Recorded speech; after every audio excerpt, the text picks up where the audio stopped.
Hola a todos y bienvenidos. En este vídeo vamos a hablar sobre el citoesqueleto. El citoesqueleto es una estructura básica para la célula, tanto es así que sin su presencia la célula estará en serios apuros para mantener su estructura tridimensional, así como gestionar el transporte intracelular. A priori sé que es un concepto que cuesta asimilar e incluso imaginar. No obstante, el objetivo de este vídeo es que acabes con este concepto mucho más claro, sepas qué es el citoesqueleto y sobre todo que reconozcas su importancia para el funcionamiento celular. Citoesqueleto. Fijaros que dentro de la estructuración celular de la célula eucariota ya hemos visto que posee de una membrana plasmática que delimita su estructuración, así como de un núcleo encargado de gestionar su información genética, y que entre medias de estas dos estructuras membranosas nos encontramos con varios orgánulos aún pendientes de observar, pero que también hay esa estructuración del citoesqueleto. El citoesqueleto no deja de ser unos filamentos proteicos encargados de organizar de manera interna la estructura y las funciones de la célula. Son los encargados de permitir el movimiento de las partículas o moléculas o incluso de los orgánulos celulares, así como de consagrar una estructura tridimensional de la propia célula. Estos filamentos, tal y como veremos, se tratan de estructuras totalmente dinámicas, con lo cual son capaces de responder a las necesidades de la propia célula. Cuando hablamos de la palabra citoesqueleto, la propia palabra ya nos lo dice, se trata del esqueleto de la célula. Recordar que cito nos indica que estamos hablando de alguna estructura de la célula y esqueleto nos recuerda a la estructura típica de nuestro esqueleto a nivel de organismo, que nos permite mantener una posición firme y a la vez moldearnos tridimensionalmente. Nuestro cuerpo está totalmente establecido en base a este esqueleto formado por los huesos. En el caso de la célula también es así, será ese citoesqueleto el encargado de otorgarle una forma tridimensional, pero no por ello quiere decir que sea una estructura inerte. Es decir, son estructuras que se dinamizan, que cambian, que se amoldean a las necesidades de la célula. Tanto es así que podríamos decir, de una manera un tanto errónea, ahora lo voy a aclarecer, pero podríamos decir que este citoesqueleto sería como el esqueleto y la musculatura del organismo.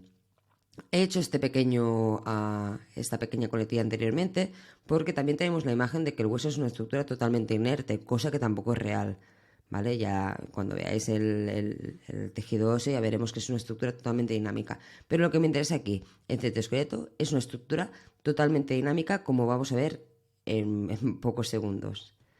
Tanto es así que si empezamos a caracterizar ese citoesqueleto podemos hablar de tres características fundamentales, que aunque no todas las estructuras del citoesqueleto contemplan las tres opciones, sí que presentan como mínimo una o dos de ellas. La primera característica es que estas fibras proteicas son capaces de polimerizar y despolimerizar. Esto se refiere a que son capaces de generarse y también de deshacerse. Tienen este dinamismo de producción y de destrucción. Esto ya nos indica de base que se trata de estructuras que van a responder a necesidades de la célula. Fijaros en este esquema donde vemos que esta estructura, en este caso estamos hablando de un microtúbulo, se va generando a la vez que también se puede destruir. Este suceso corresponderá a necesidades de la célula para que estas estructuras crezcan de manera muy rápida, consigan llegar a ciertos objetivos y después se estabilicen y pierdan su estructuración. Otra característica que presentan algunos de ellos es que están polarizados. Esto quiere decir que presentan estructuras en los extremos totalmente diferentes. Para explicar el concepto de polarización, siempre recuerdo el mismo concepto, pensar en una pila. La pila sabemos que tiene un extremo más y sabemos que tiene un extremo menos. En el caso de algunos de los elementos del citoesqueleto, hablamos de la misma estructuración, un extremo positivo y un extremo negativo. Estos extremos polarizados se basan en que las estructuras a nivel química de molécula son diferentes en un lado con el otro, lo cual muchas veces nos indica la manera en que se constituye esa fibra proteica, así como también nos habla de que habrán ciertas proteínas que estén interaccionando con estas fibras proteicas que deberán leer hacia un lado u otro el filamento proteico, dándole de esta manera una direccionalidad. Lo entenderemos más adelante. Un citoesqueleto, un filamento proteico que sea polarizado, tenéis de recordar que habrá un extremo que tendrá unas características delimitadas y otro extremo que tendrá otras características totalmente distintas. La tercera característica es que este citoesqueleto suele presentar mecanismos de regulación, y esta regulación normalmente está asociada con proteínas accesorias, proteínas que van a interaccionar con estos filamentos y que le van a dar distintas características, desde permitirles que se generen y se generen de manera más rápida, directamente inhibir su polimerización, es decir, inhibir su formación, o generar movimiento tridimensional, o incluso permitir el desplazamiento de ciertas proteínas por su estructuración. Ya digo, estas características puede que ahora de inicio hayan sonado un poco abstractas, pero enseguida lo entenderemos. Recordar, son capaces de polimerizar y despolimerizar, es decir, de crearse y deshacerse, son capaces de tener o pueden presentar polarización estructural y pueden estar reguladas por proteínas accesorias. Dicho esto, vamos a ver cuáles serían las funciones del citoesqueleto. Como veréis, al hacer el repaso del listado, veremos que están básicamente fundamentadas por la estructuración y la movilidad dentro de la célula. Vamos a leer la lista. Las funciones del citoesqueleto son las siguientes. Permite la movilidad de la célula. Esto quiere decir que le va a ayudar a que haga desplazamientos por el microambiente donde está esa célula en concreto. Por otro lado, le va a establecer la forma tridimensional que ocupa. Fijaros en los ejemplos de aquí al lado. Fijaros que aquí hay una célula más o menos estrellada, aquí hay una más o menos rectangular, aquí vemos una neurona que ya sabemos que tiene una estructura tridimensional muy concreta. Todas estas formas están totalmente delimitadas por el citoesqueleto que hay en su parte interior.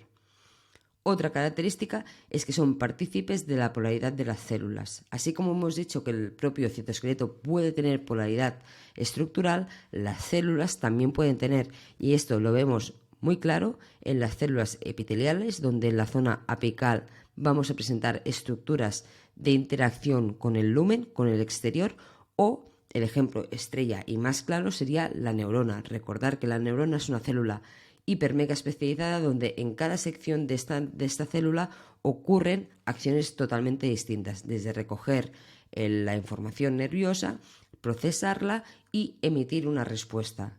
Cuando nos referimos a polaridad celular, nos estamos refiriendo a que la célula tiene regiones especializadas en territorios concretos. Por otro lado, la organización no solo es a nivel de membranas, sino que, como veis, es capaz de organizar y comunicar los orgánulos. Es decir, estos filamentos no solo están interaccionando con la membrana tanto plasmática como nuclear, sino que también está relacionándose con todos los elementos que contiene la célula, entre ellos los orgánulos. Es capaz de gestionar procesos como la endocitosis y la exocitosis. Esos procesos son básicamente la asimilación o el desprendimiento de elementos que tenemos en el interior o en el exterior. Se trata de poder acoger elementos externos, ¿sí? En este caso sería una endocitosis, cogemos algo exterior y lo adentramos en la célula, o una exocitosis, que es dejar ir, eliminar algo que tenemos dentro de la célula al espacio extracelular. Estos fenómenos también estarán guiados por la gestión del citoesqueleto. Por otro lado, también es fundamental para permitir la división celular. Nos acordamos que cuando estamos haciendo la división celular debemos gestionar el movimiento de los cromosomas, pero también debemos separar el citoplasma en las dos células hijas. Todos estos movimientos estarán totalmente vinculados con el citoesqueleto. Otras características es que ancla moléculas. Sí, igual que ancla y organiza los órganos, también movilizará moléculas que tenemos dispersas en la célula, y es una fuente indispensable para gestionar la resistencia a la presión mecánica frente a las deformaciones, totalmente vinculado con la forma celular. estas estructuras, este citoesqueleto, nos permitirá que la célula mantenga su integridad a nivel tridimensional. Sin el citoesqueleto debemos quedarnos claramente con esta idea que sin el citoesqueleto la célula no tendría la contundencia que tiene. La membrana plasmática debemos recordar que es básicamente lípidos con alguna proteína salteada o con más de las que creíamos inicialmente, recordar lo que dijimos en su momento. Es una barrera básicamente de proteínas y de lípidos que sin este citoesqueleto subyacente se vería en unas condiciones muy frágiles. Y esta es la idea que debemos tener. Si la célula tiene cierta capacidad de sostenerse, de mantenerse, es porque este citoesqueleto le está dando soporte estructural. Y aquí vamos a ver los tres protagonistas que forman el citoesqueleto. Tenemos por un lado el filamento de actina, o también conocido como microfilamento, básicamente fundamentado por la proteína actina, y que su función básicamente, tal y como podéis ver en el esquema, es dar una estructura tridimensional a la célula.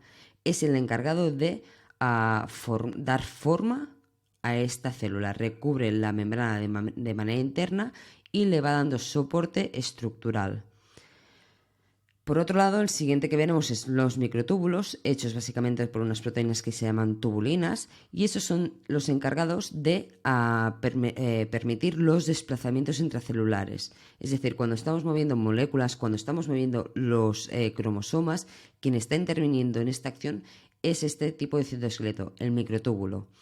Y por último tendríamos el filamento intermedio, que como vemos y recordaremos está totalmente vinculado con el núcleo. Recordemos que teníamos las láminas, ¿sí?, que daban refuerzo en aquella estructura interna del núcleo, ¿sí?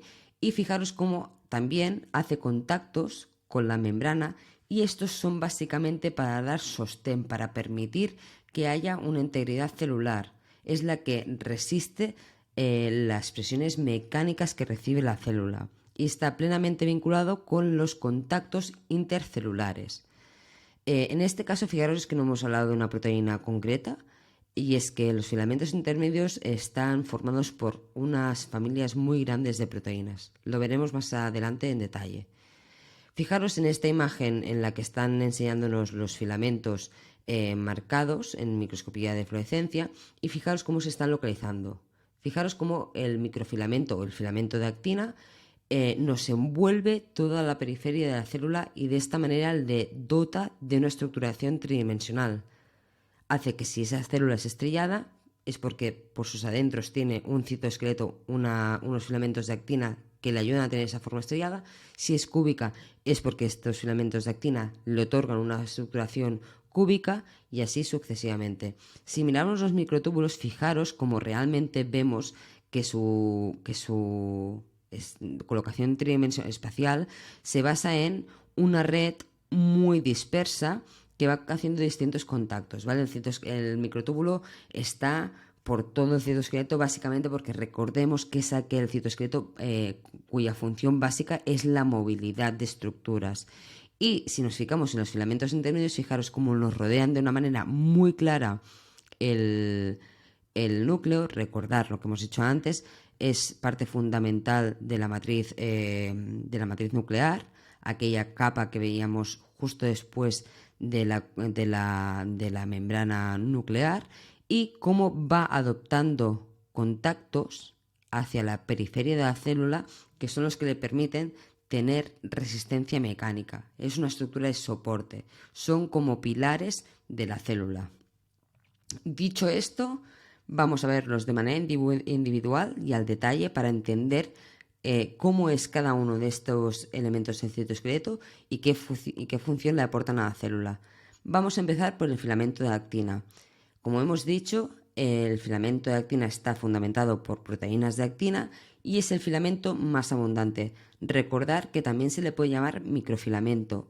Esta denominación es básicamente porque a nivel de la fibra del filamento es el más pequeño de todos.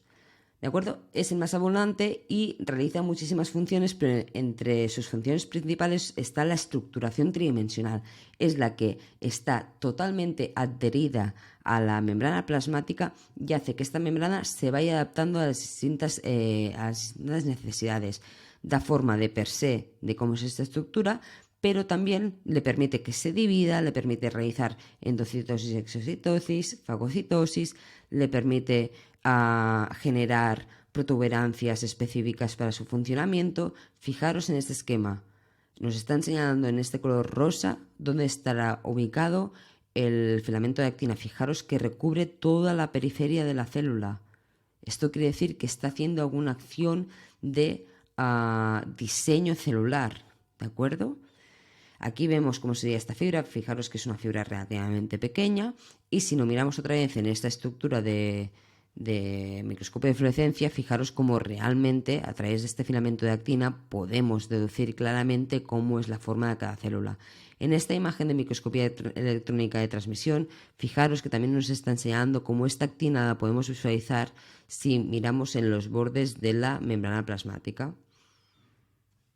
¿Cómo es el filamento de actina? ¿De qué está constituido? El filamento de actina está formado básicamente por una proteína globular. Recordad que globular quiere decir que ocupa un espacio más o menos redondo, por eso nos la presentan como una bolita, que se denomina actina. Un detalle al cual tampoco le quiero dar mucha importancia es que tendremos diferentes tipos de actina según en qué estructura o en qué tejido estemos. En el caso del músculo estaremos hablando de la alfa-actina. En el resto de tejidos, en el resto de células, normalmente estamos hablando de una beta-actina. Pero esto es simplemente anecdótico, ¿de acuerdo? Es tipologías de molécula, de proteínas, nada más. Lo que sí que me interesa es que entendamos que la actina, al igual que todas las proteínas que forman el citoesqueleto, están en dos formatos. Una, libres en el citosol, o dos, formando parte del filamento.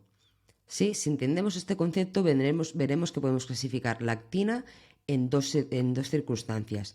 Si está libre en el citosol, le vamos a llamar actina G. ¿Sí? Está por aquí suelto, actina G.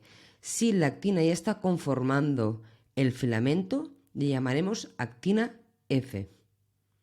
¿Sí? G o F simplemente si está libre en el citosol o si ya está conformando el filamento. Dicho esto, fijaros qué características. Pues miden 7 nanómetros de diámetro. Esto quiere decir que son los más pequeñitos.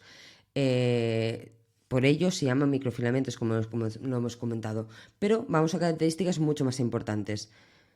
Este filamento está polarizado. Como está polarizado, podemos hablar de un extremo más y un extremo menos, totalmente distintos entre ellos. Por lo tanto, este filamento va a adquirir características concretas según hacia qué lado vayamos del filamento. Será distinto un lado que el otro. ¿De acuerdo? A nivel de formación de este filamento, veremos que en el extremo más tenemos tendencia a hacer polimerización, es decir, a crear más longitud de filamento, mientras que por el extremo menos vamos a tener más tendencia a despolimerizar, es decir, será el extremo que tiende a deshacerse. Y esto es lo que le genera el dinamismo a este filamento de actina. Es uno de los componentes, junto con el microtúbulo, más dinámicos. ¿Sí? Filamento de actina y microtúbulos son los más dinámicos, los que tienen más tendencia a crearse y deshacerse de una manera dinámica. Fijémonos en esta estructura de aquí, sería la conformación tridimensional de la actina. Vemos que aquí ya nos señalan dónde estaría el extremo más y dónde estaría el extremo menos. Esto es lo que le confiere la polaridad al filamento, ¿de acuerdo? Se basa en que la estructura tridimensional de la proteína es distinto por un lado que por el otro, es decir, que no es simétrica, ¿de acuerdo?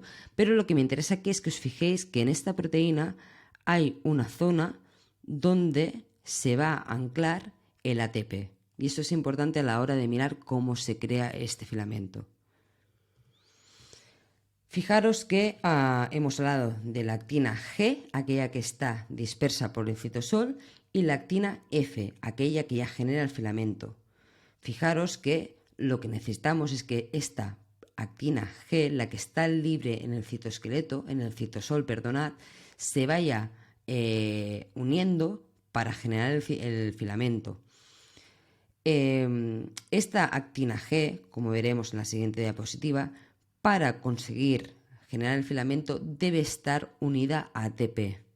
¿Sí? Si esta actina G está unida a ATP, podremos iniciar de manera aleatoria la nucleación. La nucleación, si os fijáis en esta imagen, es cuando 3 monómeros de actina, es decir, 3 redonditas de las que vemos aquí, se unen. En el momento en que sucede esta unión de 3 actinas, es cuando se genera la nucleación y por lo tanto el inicio de la polimerización del filamento de actina. Polimerizar, recordar que quiere decir la formación del filamento, y fijaros qué es lo que está pasando a continuación. A partir de este trío de actinas se van uniendo por ambos lados más actinas, consiguiendo aumentar la longitud. ¿Os acordáis que hemos dicho que este filamento de actina era polarizado, que había un extremo más y un extremo menos? Fijaros que hemos dicho que en el extremo más había tendencia a polimerizar, es decir, a crecer más rápidamente, mientras que en el extremo menos tenemos tendencia a crecer más lentamente e incluso a despolimerizarnos, es decir, de deshacernos. Fijaros en este punto nuclear, en el punto de inicio del filamento, y fijaros como hay un extremo donde está creciendo mucho más que el otro. Sin que aquí nos estén indicando cuál es el extremo más o el extremo menos, ya estamos viendo que este lado de aquí será el más, también porque tenemos que decir que el extremo más se suele llamar extremo barbado, mientras que el lado que está menos crecido sería el extremo menos, también conocido como extremo punta. Este extremo barbado o extremo punta es básicamente recordar por qué esta proteína tiene una estructuración tridimensional distinta según en qué lado estemos. ¿De acuerdo? Vale, fijaros que hemos dicho que para que esta G-actina haga la nucleación debe estar unida a ATP. En esta imagen creo que lo veis mucho más claro. Fijaros, empezamos por este punto de partida donde tenemos la G-actina, proteína globular libre en el citoplasma, que a medida que se va uniendo el ATP, a medida que se va adicionando a su estructura el ATP, recordáis que tenía un espacio donde se podía permitir la unión del ATP, pues es lo que le han pasado a estas G-actinas. Se ha unido una molécula de ATP. Cuando esto pasa, puede darse que 3 de estas actinas unidas a ATP hagan una nucleación, es decir, la unión de 3 actinas G unidas a ATP. En el momento en que este suceso ocurre, se va a permitir la elongación, que es el crecimiento del filamento. Fijaros que se van a ir adheriendo más y más actinas, formando o pasando a ser la actina F, ¿sí? En el momento en que la actina ya está en esta fase filamentosa, es la F-actina de filamento. Fijaros que esta actina se va a ir añadiendo y que en este caso que ya estamos con el filamento bastante construido, fijaros que de golpe y porrazo este ATP, este puntito rojo que presentaba la actina, se está perdiendo, ¿vale? Eso es porque se está hidrolizando el ATP pasa a ADP y se libera de la estructura. Esto hará que el filamento de actina empiece a sufrir un declive, empiece a dejar de ser equilibrado, ¿vale? Va a empezar a tener tendencia a deshacerse. Fijaros que aquí estamos en extremo menos y es donde ha perdido primero el ATP, ¿vale? Los grises. Estas actinas van a tener tendencia a saltar del filamento, con lo cual va a ir desapareciendo y decreciendo por este lado, mientras que por este, que es por la zona, el extremo más, donde tenemos tendencia a tener más entrada de actinas, vamos a ir creciendo. Si miramos esta asociación de actina ATP, actina ADP, fijaros que vamos a generar la inestabilidad o vamos a ver la inestabilidad del filamento de actina. Fijaros que, como hemos dicho, el extremo más el barbado, o aquí le dicen el extremo protuberante, pero esta denominación, esta manera de nombrarlo, para mí que crea más confusión, ¿vale?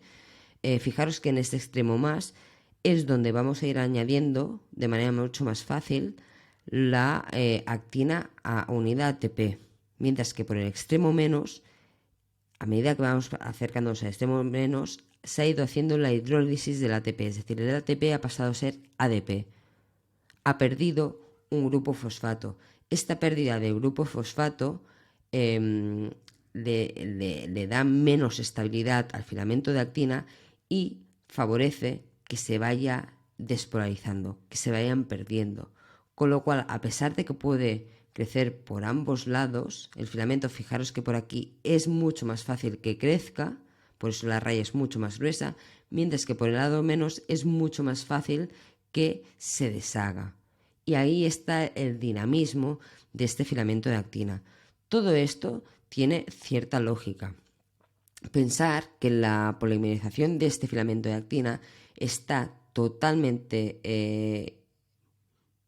dependiente de la cantidad de actina que disponemos en el citoplasma, la cantidad de actina que tenemos libre en el entorno, ¿vale? Y eso es lo que nos representa este esquema. Aquí abajo, al principio, tenemos muchísima actina libre porque básicamente no tenemos ningún filamento gestionado, con lo cual es muy fácil que se genere esta nucleación, este inicio de polimerización y que se vayan añadiendo. Va creciendo el filamento. Como hay mucha actina disponible, él va creciendo hasta que llega a una fase de equilibrio y de estar un poco más saturado, a nivel de que no tiene tanta actina disponible. Es en este momento cuando habrá un balance entre si la actina sigue con ATP o si este ATP ha sido hidrolizado y ha pasado a ser ADP. La actina con ADP es inestable, tiende a deshacerse, mientras que la actina con ATP tiende a mantenerse. Con lo cual, a medida que vayamos justos de unidades de actina, nos va a costar más incluir estas actinas con ATP, va a empezar a vencer la hidrólisis de ATP, que como veis va avanzando en esta dirección del menos al más, va avanzando, y si el avance de la actina con ADP, es decir, la actina donde se ha hidrolizado el ATP, va avanzando, va a crear que se despolarice, que se deshaga de manera mucho más rápida. El concepto dicho oralmente tal vez cuesta entender, pero yo os recomiendo que paréis, miréis este esquema e intentéis entender. Fijaros lo que os he dicho, que las flechas más gruesas nos indican aquellos procesos que tienen más tendencia a suceder, mientras que los finitos son los que tienen menos tendencia. En el extremo más tiene mucha más tendencia el crecimiento del filamento de actina y mucha menos actividad de deshacerlo, mientras que en extremo menos ocurre lo contrario, hay mucha más tendencia a deshacer que a construir, básicamente fundamentado por este ADP y ATP. Recordar que el ADP se va a ir pasando, se va a ir haciendo hidrólisis consecutivas de ATP. Si nos está costando adherir nuevas actinas, es normal que este ADP gane la batalla y se deshaga el filamento. ¿Qué va a ocurrir? En realidad no va a ocurrir nada. Recordar que esas actinas no se están destruyendo, simplemente se están disociando, con lo cual volverá a haber muchas más unidades de actina disponible en el citoplasma. Simplemente deberemos esperar a que se genere otro fenómeno de nucleación y se va a empezar a volver a hacer otro filamento de actina. Y así todo el rato. Para que ello no pase, o para que sí pase, para ambas circunstancias nos sirve, los filamentos de actina presentan muchísimas proteínas accesorias. Fijaros que existen más de 100 tipos diferentes de proteínas accesorias. Esas proteínas accesorias van a tener distintas funciones. Algunas van a ayudar a que se creen más rápidamente los filamentos de actina, otras van a bloquear la actina para que no pueda polimerizar, otras van a ayudar a que se hagan estructuras paralelas o perpendiculares. Esas proteínas accesorias, a fin y al cabo, van a dar distintas funciones al filamento de actina, que es lo que vamos a ver en ese esquema. pero para ayudarnos un poco a su interpretación, aquí os presento un listado general clasificado de lo que hacen estas proteínas. Fijaros que tenemos proteínas o grupos de proteínas que afectan a la polimerización, tanto sea para favorecerla como para inhibirla. Hay otras proteínas que afectan a la organización tridimensional, cómo se agrupan esos filamentos de actina para generar redes o estructuras ligadas entre ellas que ocupen más espacio en el territorio de la célula. Por otro lado, tenemos otro grupo que se encarga de la rotura y la remodelación, es decir, proteínas que se van a basar a ayudar a que este filamento se desequilibre y tienda a eliminarse. Otras proteínas que van a ayudar a que haya interacción con otras proteínas, ¿sí? Y proteínas de anclaje. Sobre todo las proteínas de anclaje están vinculadas a aquellas que se interrelacionan con la membrana plasmática. Vamos a hablar de ello porque en realidad de estos conceptos de interrelación con nuestras estructuras ya lo hablamos cuando miramos la membrana. Pero bueno, ahora lo veremos porque vamos a hacer un pequeño recorrido con un poquito más de detalle sobre algunas de estas proteínas. Antes de empezar, no es mi intención que os memoricéis estas proteínas, ¿de acuerdo? Me interesa que dominemos que existen distintos tipos de proteínas que pueden ayudar a que ocurran unas cosas u otras con los filamentos de actina, pero no es mi intención que os memoricéis estos nombres, ¿de acuerdo? Vamos a mirar el grupo que afecta a la polimerización. Fijaros que es la que os he dicho que habrán proteínas que ayudan a que se genere el filamento, a que se cree el filamento, y habrán otras que van a hacer que se inhiba la creación de estos filamentos, ¿vale? Tenemos 3 ejemplos. Fijaros que en este caso tenemos el ejemplo de la formina. Es una proteína que se une al extremo positivo del filamento. Recordad que el extremo positivo es el que tiene tendencia a polimerizar de manera más rápida. Al unirse a esta proteína, simplemente estamos facilitando que se una o que se establezca con mayor velocidad el crecimiento de este filamento. Si miramos en el esquema de aquí abajo, nos están mostrando dos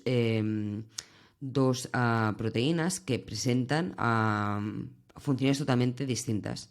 Fijaros que la profilina está favoreciendo a través de su marcaje que se ensamble con mayor velocidad, que se permita mayor crecimiento del filamento, mientras que la timosina lo que está haciendo es anular la posibilidad de que se unan más actinas, con lo cual a que haya mayor desequilibrio y se deshaga con más facilidad el filamento. Fijaros que lo que están haciendo es bloquear el centro de unión de la actina, con lo cual está impidiendo que se puedan añadir este filamento.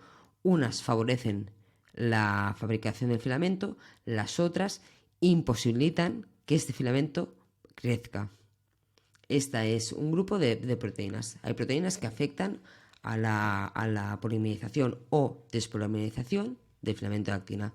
Otro grupo dentro del mismo grupo, quiero señalar una proteína que es la ARP23, aquí tenéis el nombre, ARP23. Se trata de un complejo proteico, que es el que veis aquí. No me interesa ahora que os fijéis en este complejo y que lo aprendáis o que lo memoricéis, pero fijaos que es un complejo proteico que lo que ayuda es a generar de nuevo, un filamento de actina.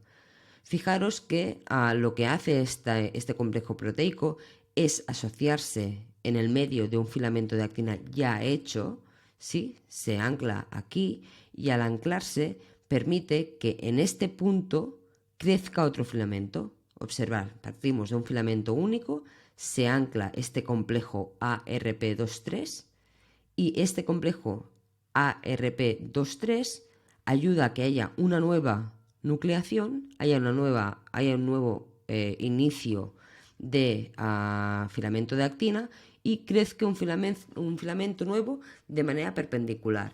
Fijaros que si esto lo ampliamos y vamos uniendo más y más complejos ARP23, fijaros que vamos consiguiendo un entramado tridimensional en forma como de red que va cubriendo espacialmente más espacio.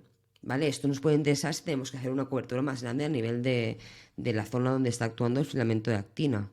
Fijaros que está favoreciendo la polimerización, pero en este caso una polimerización estructural. Está haciendo que se generen nuevos filamentos de actina en contacto con filamentos de actina ya preexistentes. ¿Sí? Otro bloque de proteínas son aquellas que afectan a la organización tridimensional. Y aquí tenemos 3 ejemplos. Tenemos la fimbrina, la alfa-actinina y la filamina. Fijaros que lo que están haciendo estas proteínas marcadas en verde es estructurarnos tridimensionalmente o tener relaciones entre distintos filamentos de actina, haciendo que adquieran complejos tridimensionales de distintas formas. En el caso de la fibrina consigue que haya asociación paralela de distintos filamentos de actina. En el caso de la alfa-actinina ocurre lo mismo, pero con mayor distancia entre filamento de actina y filamento de actina. Y en el caso de la filamina está haciendo que esta unión sea mucho más como una red no paralela, sino como más variable en cuanto a su estructuración tridimensional. ¿De acuerdo? Se llama como una red reticular, ¿sí? Sin más, lo que me interesa es que veáis que hay proteínas que lo que ayudan es a configurar comunicación entre distintos filamentos y que hagan una organización tridimensional distinta entre ellos. Este concepto es diferente al que hemos visto anteriormente de ARP23. Fijaros que en este caso el complejo ARP23 lo que está haciendo es que se genere un filamento de actina en un punto concreto de un filamento de actina ya existente. En este caso estamos simplemente asociando distintos filamentos de actinas que ya están elaborados y los vamos uniendo. En cierta manera, estas uniones tridimensionales lo que hacen es facilitar que haya mayor estabilidad del filamento. Es decir, que a este filamento le cueste más deshacerse. Sí, eso también es importante porque recordar que aunque el filamento de actina puede tener cierta inestabilidad, debe hacer unas funciones estructurales básicas para la célula, deben dar cubierta a toda la membrana plasmática de la célula, debe configurar esa estructuración tridimensional, con lo cual tampoco puede desaparecer cada 2 segundos y medio, ¿de acuerdo? Hay proteínas que lo que hacen es establecer y darle cierta estabilidad a los filamentos de actina. Otro grupo de proteínas serían aquellas que permiten la interacción de los filamentos de actina con otras proteínas, ¿vale?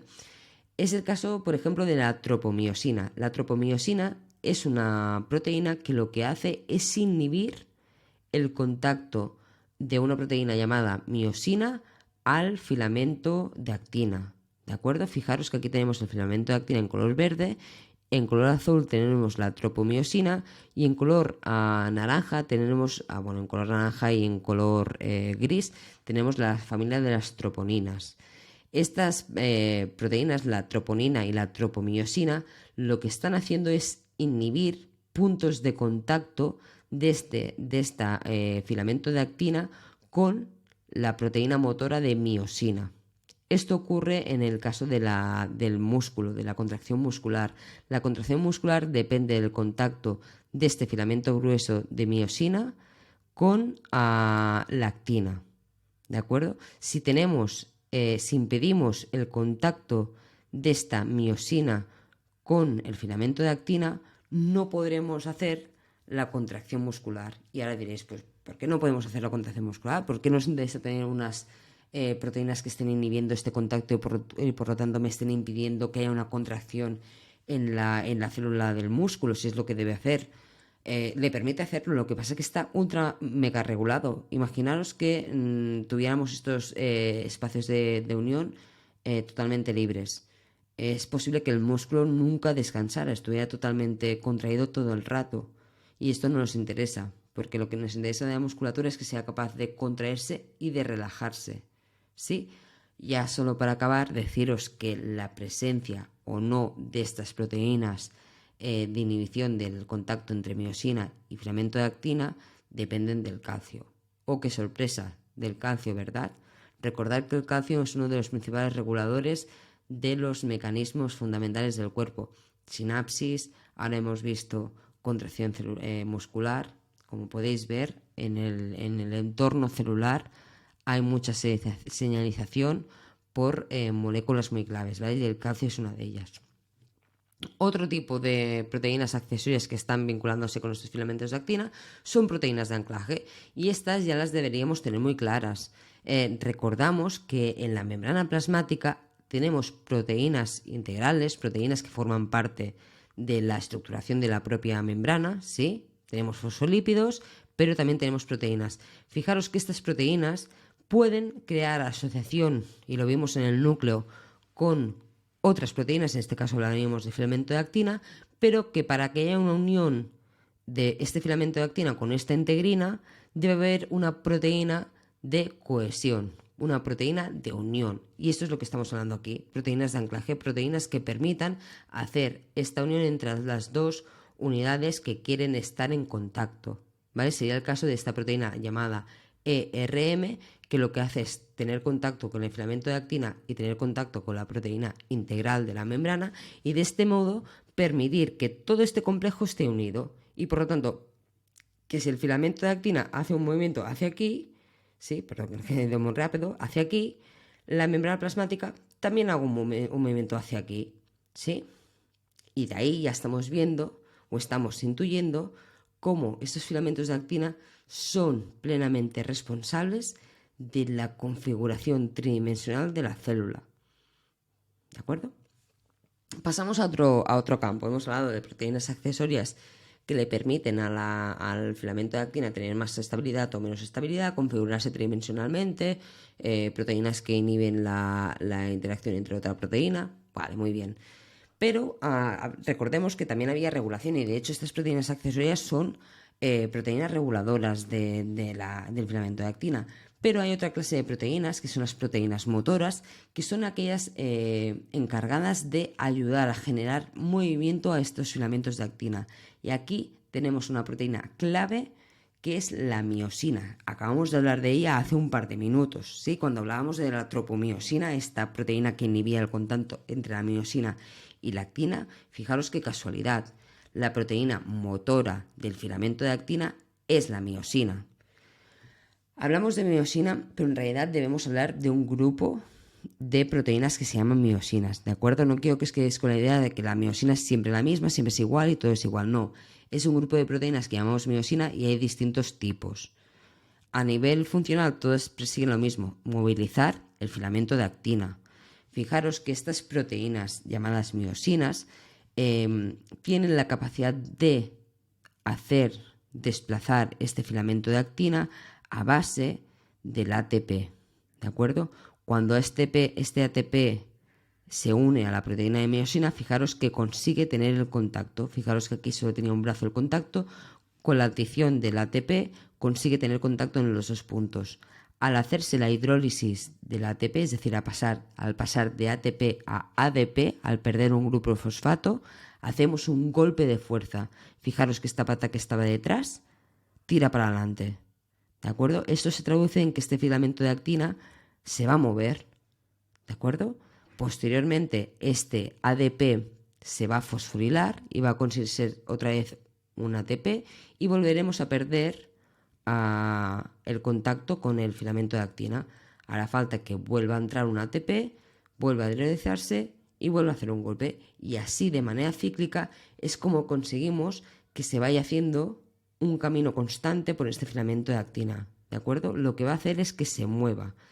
En algunos casos va a ser la miosina la que se desplace por encima del filamento de actina, en otros casos va a ser la miosina la que haga que se mueva el filamento, o sea, o se mueva uno o se mueve el otro, ¿sí?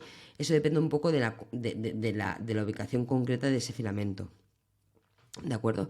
En este caso nos están hablando que esta miosina se va a desplazar por el filamento y va a ser ella la que se mueva. Fijaros que nos están representando una miosina que está moviendo una mitocondria, ¿vale? Y al hacer estos golpes de fuerza se va a ir desplazando hacia el lado positivo.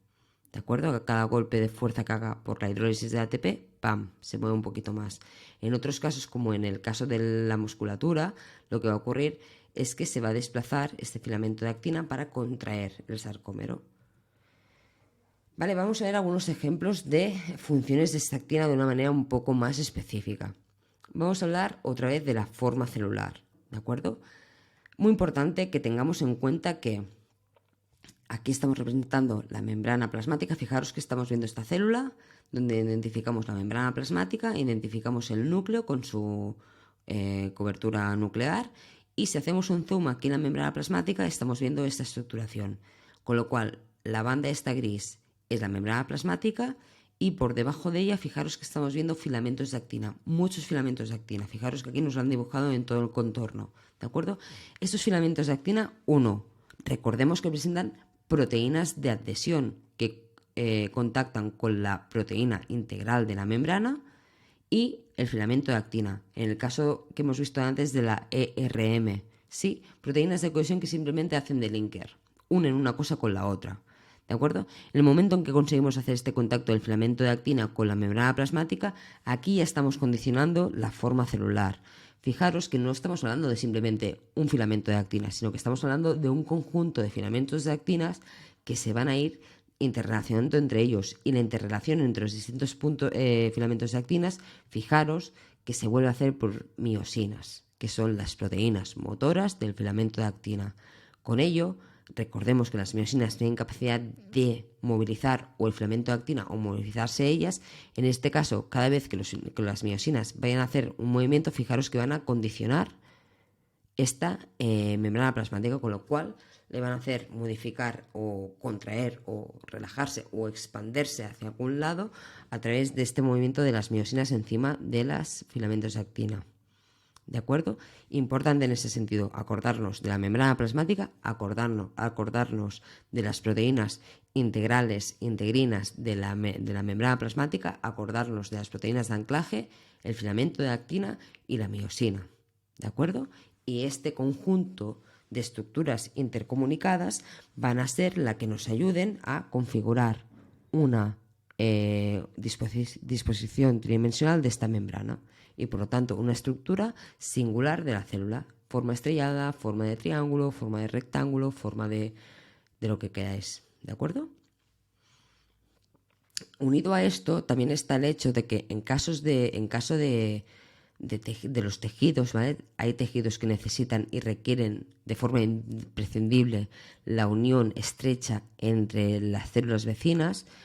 Aquí también estaremos viendo filamentos de actina. Fijaros que aquí estamos representando el tejido epitelial, ¿vale? Que es un tejido que tiene que estar sí o sí muy coordinado célula con célula.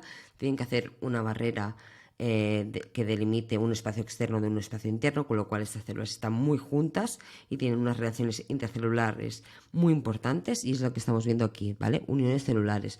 Ojo, las uniones celulares no solo existen en las células epiteliales, existen en muchas otras células, ¿vale? Lo veréis en futuras clases que hablaremos sobre ello, pero en el tejido epitelial es sumamente fácil de explicar porque sabemos todos que son muchas células contiguas que tienen una unión intercelular entre ellas muy fuerte, básicamente porque tienen que constituir una barrera.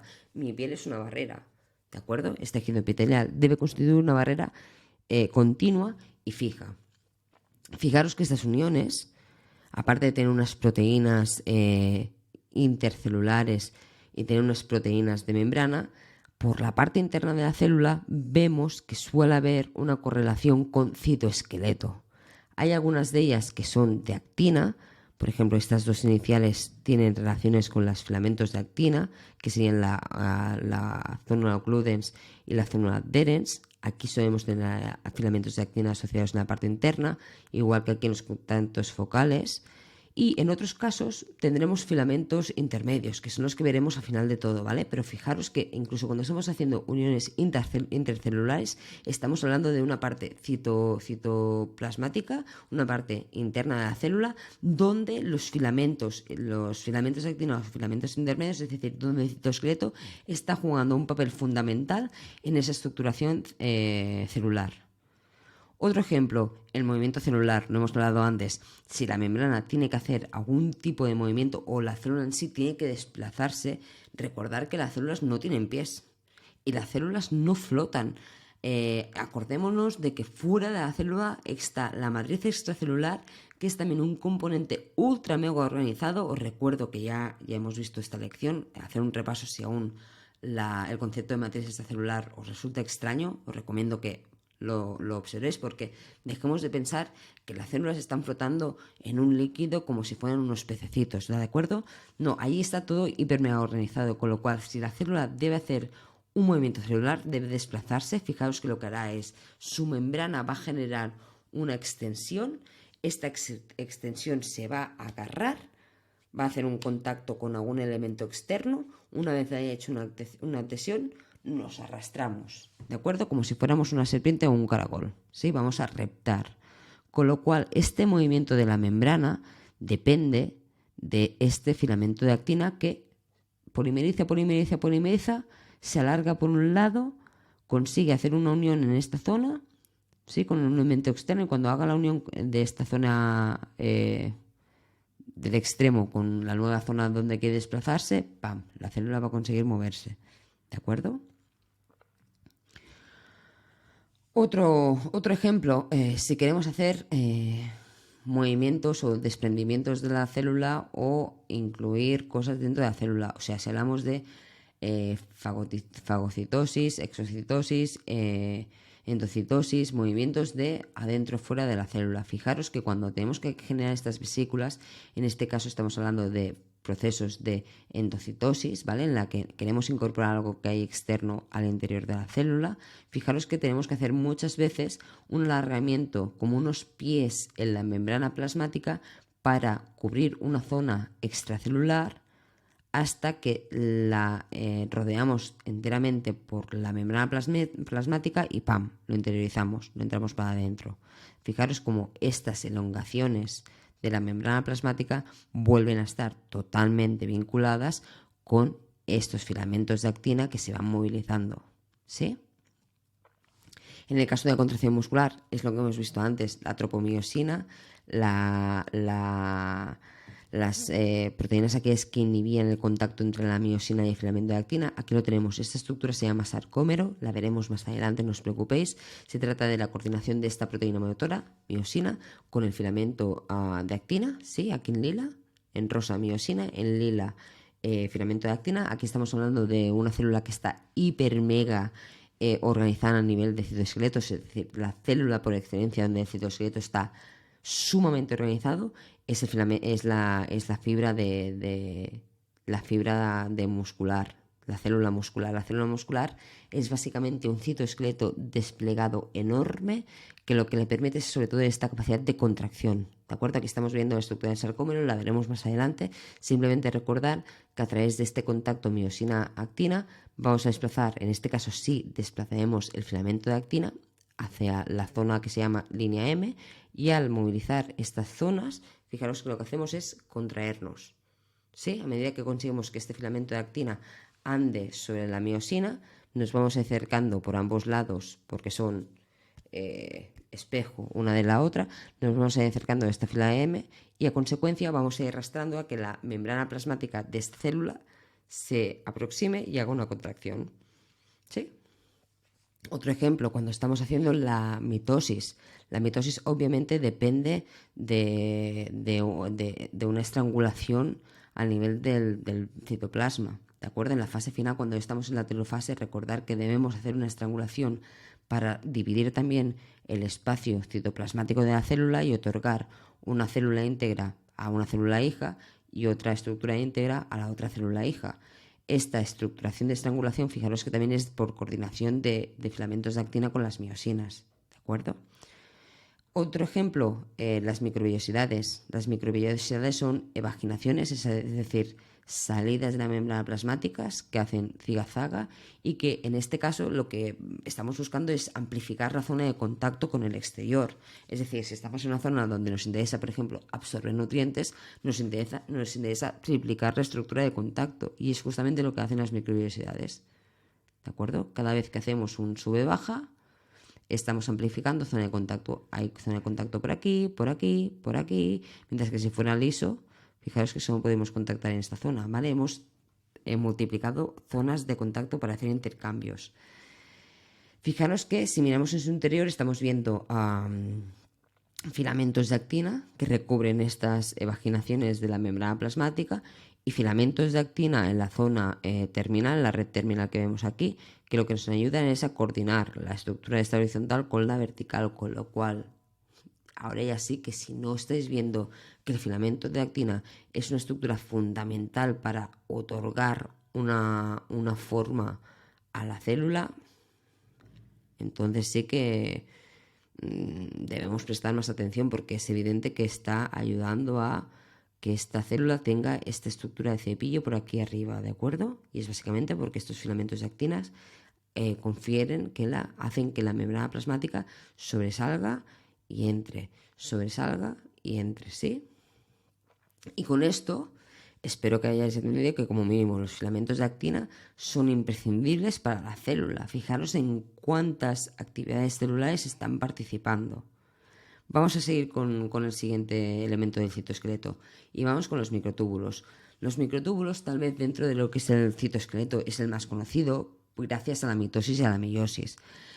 Como bien sabemos, sobre ellos se dedican sobre todo a hacer un sistema de raíles de tráfico, es decir, se dedican a mover cosas, mueven cromosomas, mueven moléculas, están moviendo constantemente cosas, hacen desplazamientos celulares, mueven los neurotransmisores de las neuronas y mueven incluso los flagelos y los cilios de las células. Cuando estamos viendo un espermatozoide con su cola que se mueve es porque hay microtúbulos en su interior, ¿vale? Con lo cual, microtúbulos quiero que lo asociéis a movilidad. Fijaros que si le buscamos su ubicación dentro de la célula, lo hacemos de una manera muy distinta a como era el filamento de actina. Recordad que el filamento de actina rodeaba toda la superficie de la membrana plasmática de la célula. En este caso vemos que está haciendo como raíles que van expandiéndose por toda la estructuración interna de la célula, ¿de acuerdo? Van ocupando el citoplasma. Según debamos movilizar una estructura hacia un lado o hacia otro, vamos a polimerizar estos microtúbulos y vamos a poder acceder a distintos sitios de la célula. Fijaros que el microtúbulo en cuanto a tamaño del filamento como tal sería el mayor, ¿vale? Recordar que el filamento de actina se llama microfilamento, es el más pequeño. Los filamentos intermedios ya nos indica su nombre, que son los del medio, y los microtúbulos son los más grandotes. Fijaros en la estructuración de la célula, vemos que vuelve a ser una red tridimensional dentro de la célula, pero que no abarca o no da forma a la célula ni da un sentido, ni nos ofrece una visualización concreta de cómo es aquella célula a nivel tridimensional, sino que ejerce una red muy constante y muy presente dentro de la célula que nos permite sobre todo movilizar. Y fijaros que aquí lo que hemos hecho es cortar una estructura en este caso de flagelo, ¿de acuerdo? Fijaros como el microtúbulo adquiere también una estructuración como filamento muy curiosa, ¿sí? Vamos a hablar de la estructura como tal del microtúbulo. Si el filamento de actina se basaba en una proteína llamada actina, en este caso el microtúbulo se basa en unas proteínas llamadas tubulinas. Tenemos de dos tipos, alfa-tubulina y beta-tubulina. Y esta alfa-tubulina y esta beta-tubulina, fijaros que son las que nos van a generar los dímeros. Sí, aquí lo tenemos. Fijaros que tenemos la conformación tridimensional. Nos han dibujado la beta-tubulina en verde oscuro y la alfa-tubulina en verde claro. Estas estructuras hacen dímeros y a partir de este dímero vamos a crear el microtúbulo. Fijaros que en este caso se basa en la generación de un protofilamento, ¿vale? Un protofilamento es la alineación de varias subunidades de tubulina alfa y tubulina beta. Fijaros, aquí tenemos un dímero, otro dímero, otro dímero, otro dímero, ¿sí? Esos protofilamentos después se van a asociar entre distintos protofilamentos hasta hacer un tubo completo.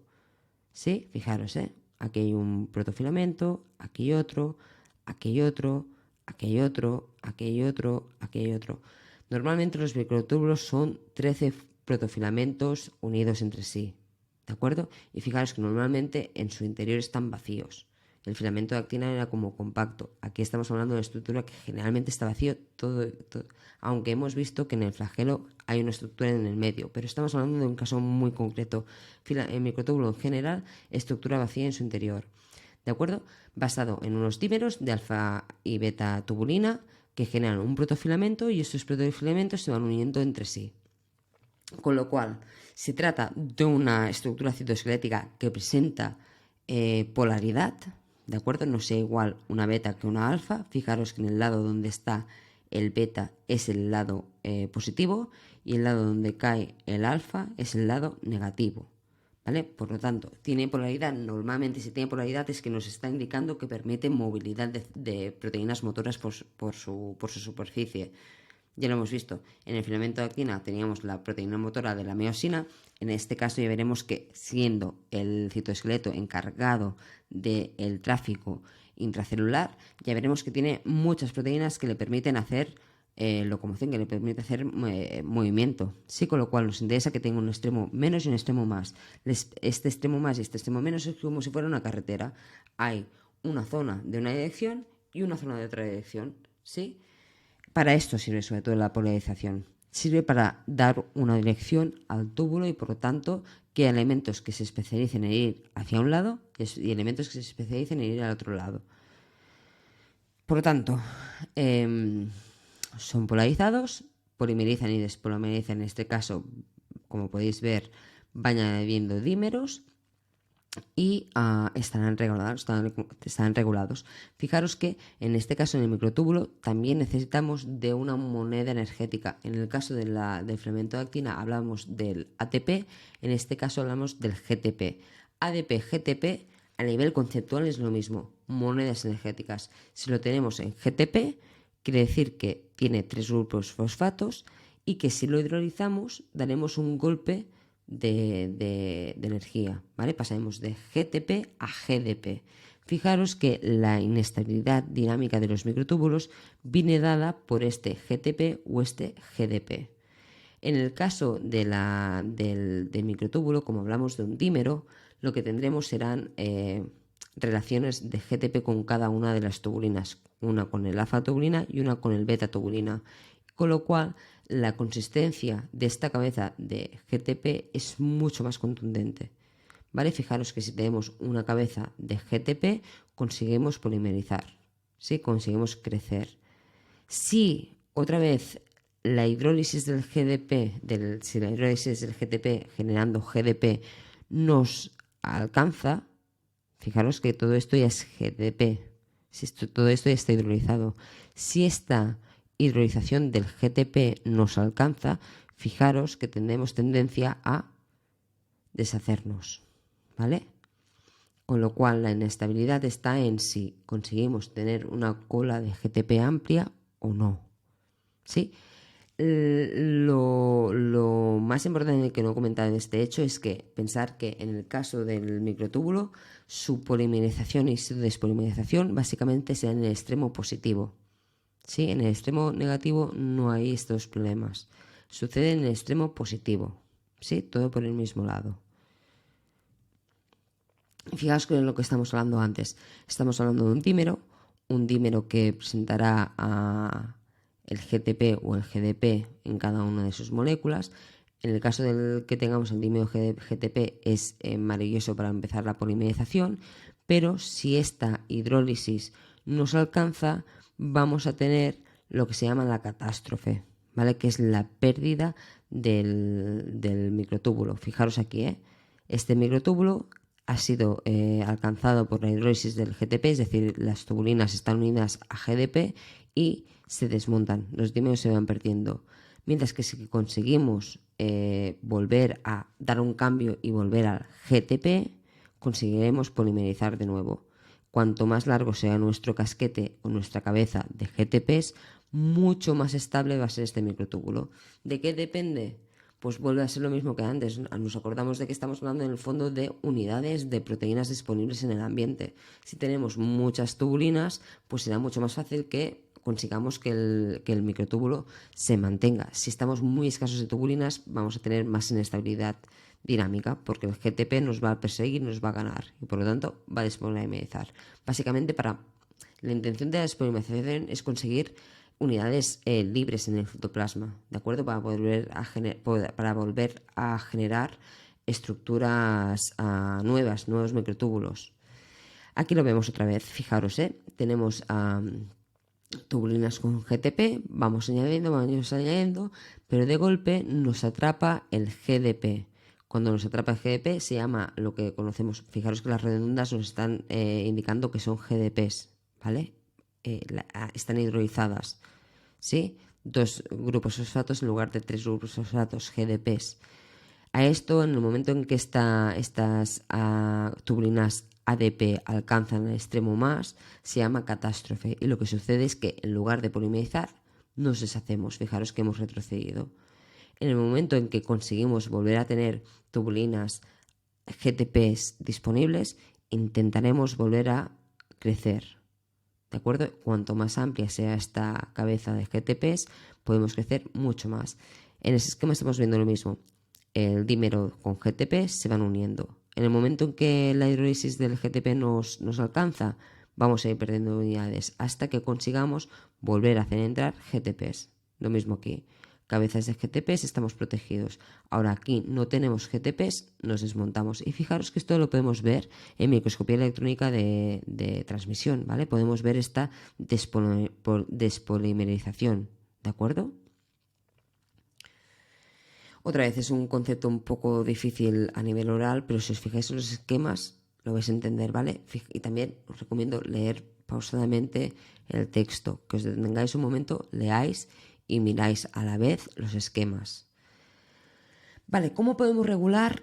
Igual que lo regulábamos en el filamento de actina con las proteínas accesorias, ¿cómo lo podemos regular en los microtúbulos? Pues van a existir otra vez proteínas que nos ayuden a estabilizar o no los microtúbulos. En este caso las denominamos como conjunto de proteínas, las denominamos MAPs. Son proteínas asociadas a los microtúbulos, ¿vale? En inglés pues daría el mismo nombre. Fijaros que estas proteínas lo que hacen son unirse al extremo más. Recordemos que el microtúbulo siempre se polimeriza o se destruye por el extremo más, con lo cual aquí tenemos que atacar solo al extremo más. Y fijaros que habrán algunas que nos permitirán estabilizarnos, como la Actib 170, ¿vale? Permite que estos protofilamentos estén estables y por lo tanto podáis seguir creciendo, o como la catastrofina, que son estos ejemplos de aquí, que lo que van a hacer es desestabilizar el microtúbulo, con lo cual ayudan a que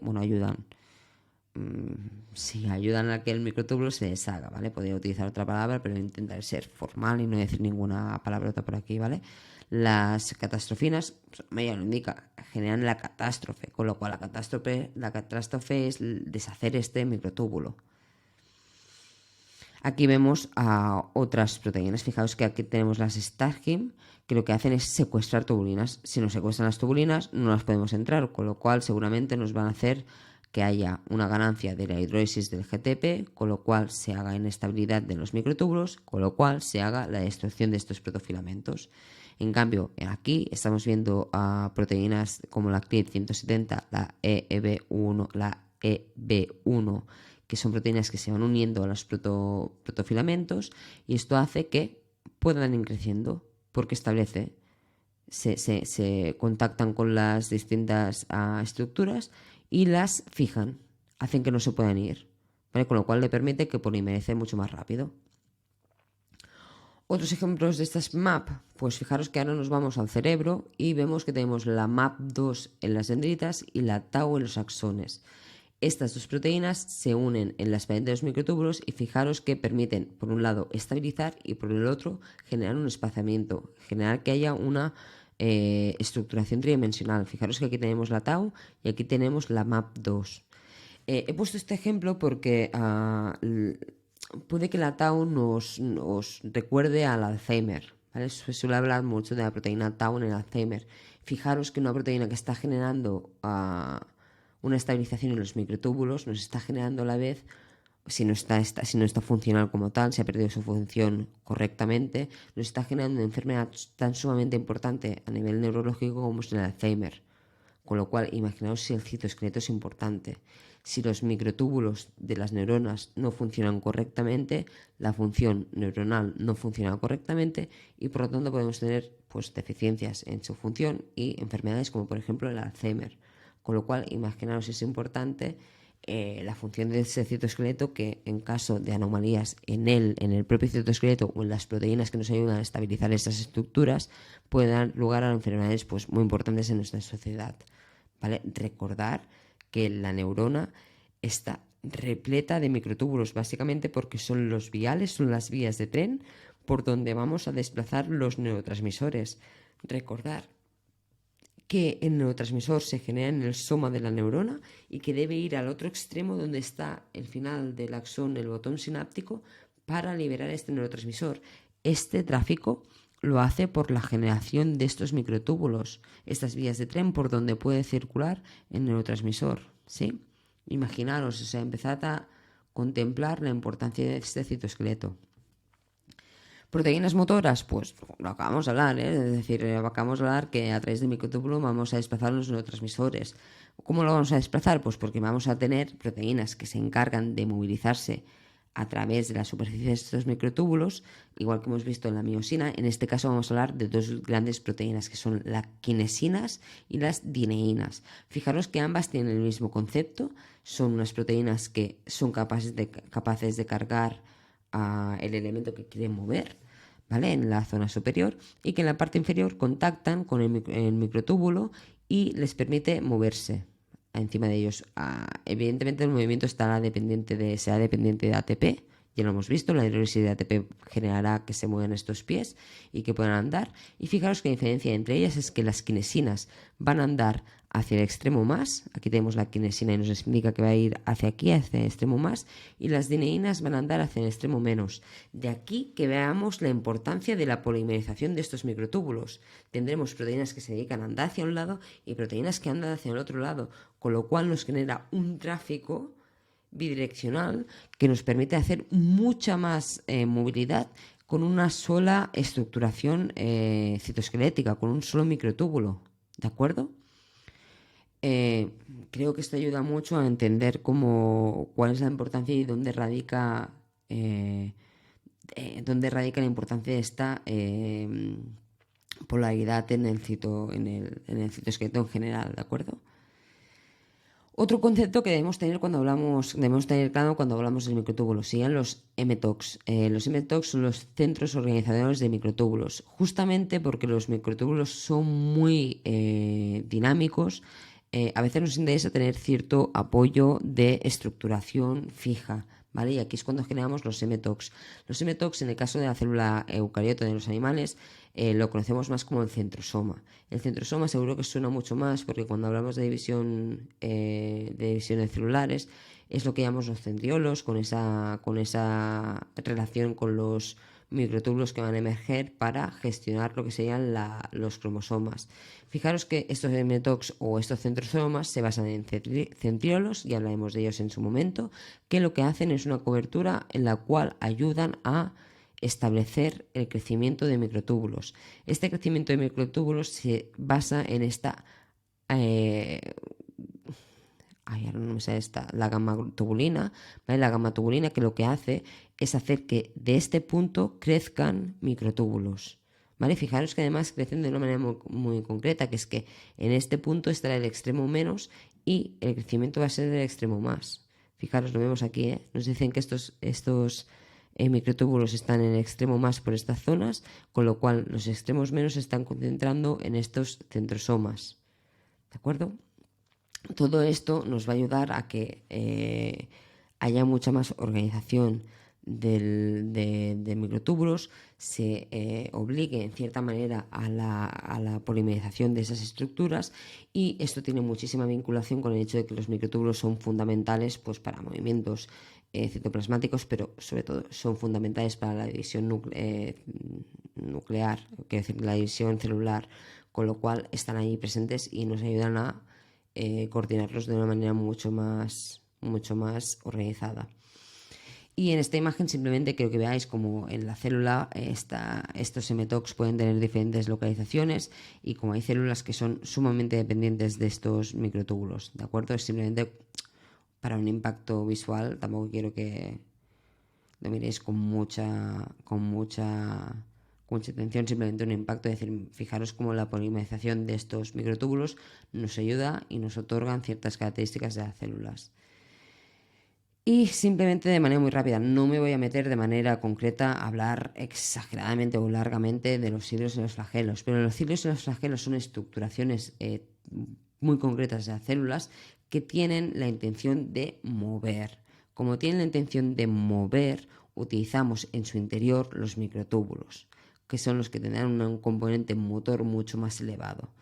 Simplemente quiero destacaros que en esas estructuraciones lo que vemos a lo largo de los cilios o de los flagelos es una estructura que va acomplejándose o presenta diferentes estructuras según en qué punto estemos respecto a la base o al extremo.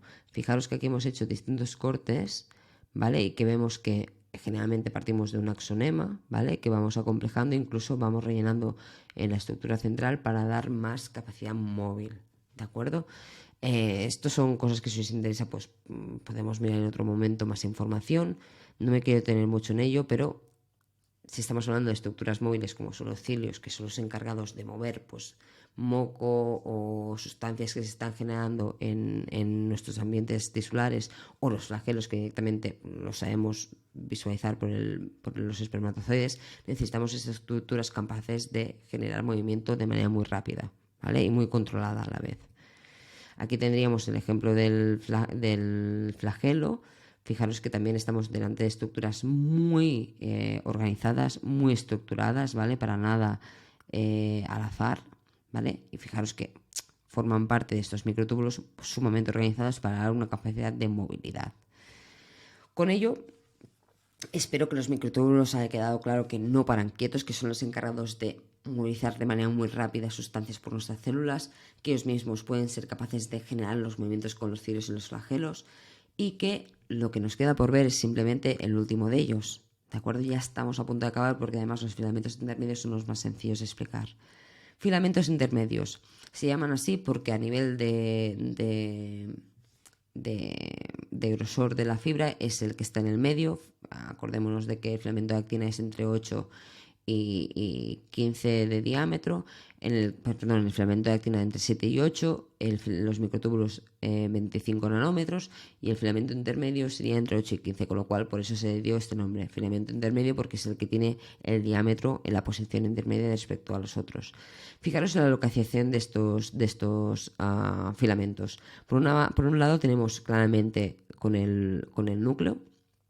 Recordar que forman parte fundamental de la estructuración del núcleo con las láminas, ¿sí? Si no, os recomiendo que vayáis al vídeo de las láminas, pero fijaros cómo también ejercen puntos de soporte, puntos de comunicación en los laterales de la célula, o sea, pasan de un lado al otro de la célula. Eso es porque son puentes de tensión, son pilares para la célula. Estos filamentos intermedios, recordar que suelen estar súper vinculados con las uniones intercelulares. Aquí tenemos un desmosoma, ¿vale? Una unión entre células. Fijaros cómo están haciendo una unión muy contundente, puesto que aquí las vemos muy juntas y aquí se separan, ¿de acuerdo? Los desmosomas, por la parte interna de la célula, presentan filamentos intermedios, que son estos puntos de tensión mecánica muy resistentes.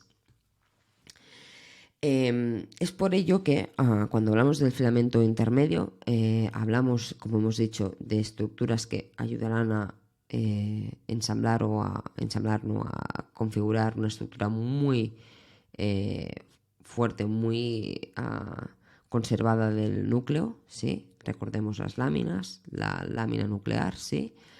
Y cómo ésta va a tener contactos con el resto de la célula para dar soporte. Aquí lo estamos viendo, tenemos uniones que presentan o filamentos de actina o filamentos intermedios. En el caso de los filamentos intermedios estaremos hablando de las uniones más fuertes, ¿de acuerdo?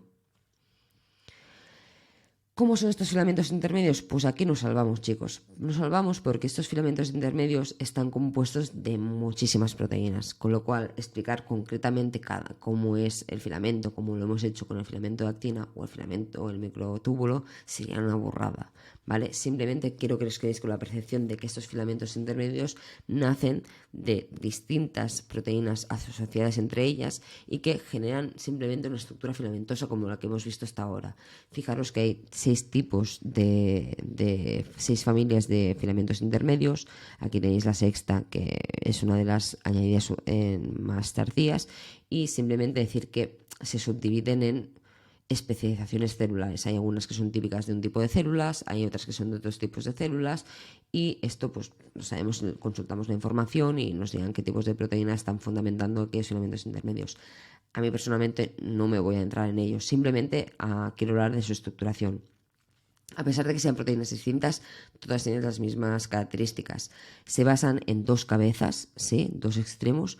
Uno es el extremo amino y el otro es el extremo carboxilo, y una estructura central lineal, ¿vale?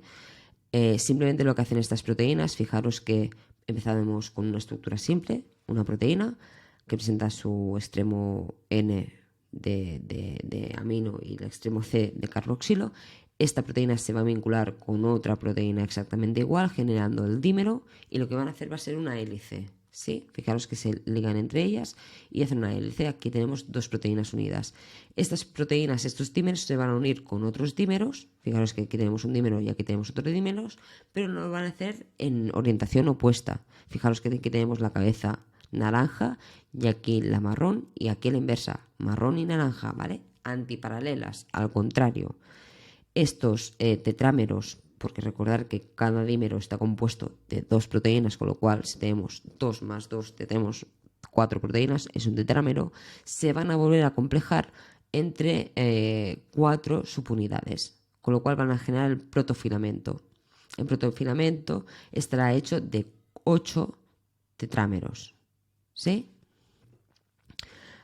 Aquí teníamos un tetrámero, 2, 3, 4. Lo que van a hacer estos filamentos, estos protofilamentos, es que van a estar asociándose unos con otros, con lo cual van a acabar haciendo la estructura final del filamento intermedio. Importante, este filamento intermedio no tiene polaridad. ¿Vale? Porque podríamos pensar, pues el extremo carboxilo y el extremo amino podía generar cierta polaridad. Sí, pero a nivel de filamento genérico ya lo hemos perdido, porque fijaros que su estructuración está basada en comunicación antiparalela, con lo cual no conseguimos ni un extremo más ni un extremo menos. Y tiene lógica, porque estos filamentos intermedios no pretenden hacer movilidad, pretenden hacer puntos de fijación fuertes para la célula, con lo cual nos da igual si tiene o no tiene polaridad. Ya nos va bien que no sean polares. Lo que nos interesa es que hagan un punto de unión fuerte aquí y un punto de unión fuerte aquí, y que me permita ser fuerte como estructura, porque tengo este filamento que me está fundamentando, que me está haciendo de pilar. ¿Vale?